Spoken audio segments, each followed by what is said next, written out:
So why clinch fighting? I know I've brought this topic up a lot, and for some of you it may be a totally new area that you don't know a lot about. Clinch fighting has just become a central hub for a lot of the techniques that we're going to employ. So if you'll forgive me, I'm going to be looking down a bit this time because I'm pulling from my book. I just want to make sure I cover all the points well for you. The clinch is very important. As I said, it's kind of a central hub because it allows us to get that off balancing and to set up throws. And as you've heard me talk about in other videos, my ultimate goal is to try to throw somebody to the ground. It could hurt them on the throw. It also allows me to set up finishing strikes and if we want to, submissions. That clinch comes after, if we think about the three goals of combat, we've got entry, pressure, and then the finish. So usually where the clinch is coming into this whole thing is usually after we've done an entry, all right, and we've applied pressure to establish the clinch, and then we continue to use the clinch to pressure the opponent to break their posture. As I've mentioned before, good clinch fighting is not the norm whenever you start to look at videos on street violence. If you take any time and you do some research to take a look at what's happening out there, you'll see that they're doing great. Unfortunately, they're doing great, the bad guys, with punching and kicking in the kickboxing range, and they are learning very rapidly about ground fighting from watching UFC and Bellator or whatever else they're looking at. The area that is not well defined is clinch fighting. The closest you'll see to that is somebody grabbing the hair or grabbing the clothing and punching with the other hand. While that is effective and it does work, it's easily countered with clinching skills. So we can use that clinch to work against what elements they do seem to be using at this point. So when I'm doing my research, I often look to the past for guidance. So I'd like to read this quote by Jiu-Te Matobu. He was one of the greatest fighters of his time, his era.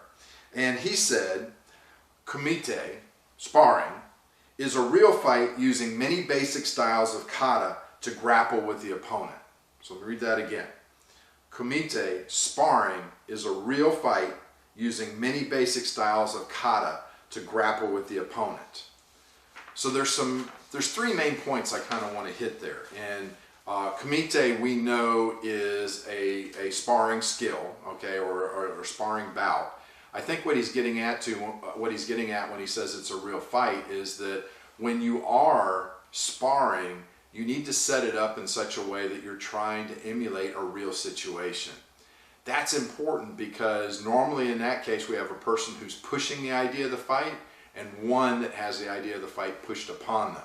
In other words, their goals are often very different, and because their goals are different, that will shape the way the fight happens.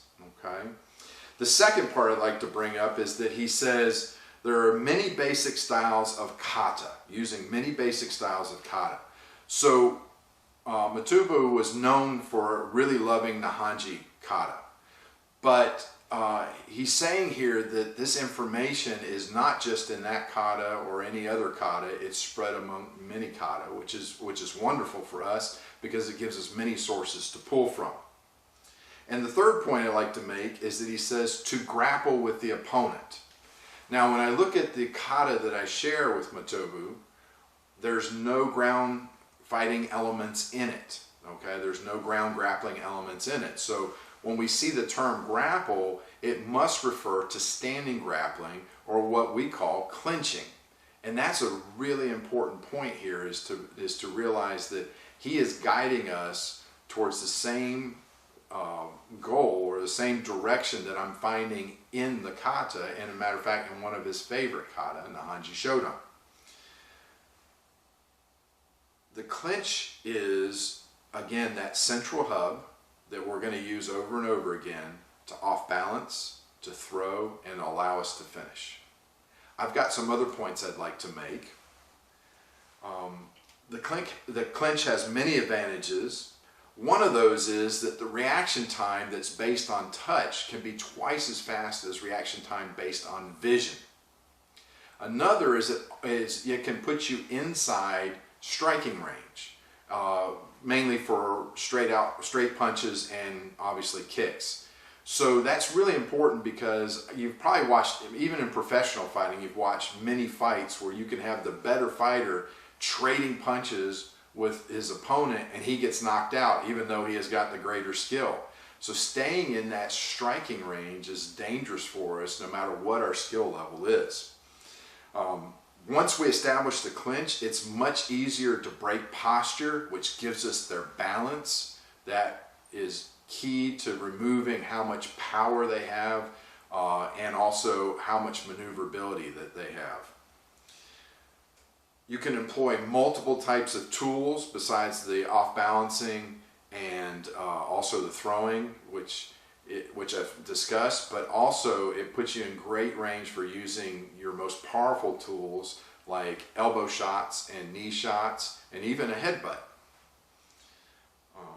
It can eliminate the advantages of a larger opponent like reach, and it facilitates escaping or finishing with strikes and locks. So what I mean by escaping is oftentimes when we're grabbed, we're almost in the clinch as it is already, and we can go directly into the clinch. We'll get into that more when I show you how to use all the moves that are in the Hanji for self-defense situations like grabs and holds.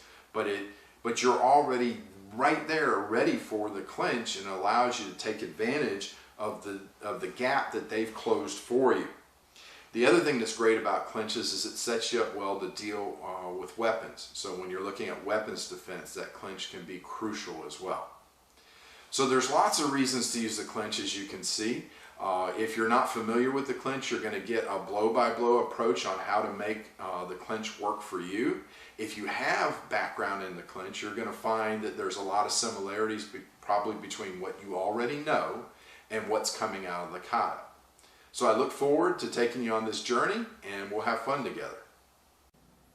Please help us continue to bring you some great videos by subscribing to our channel and sharing our videos.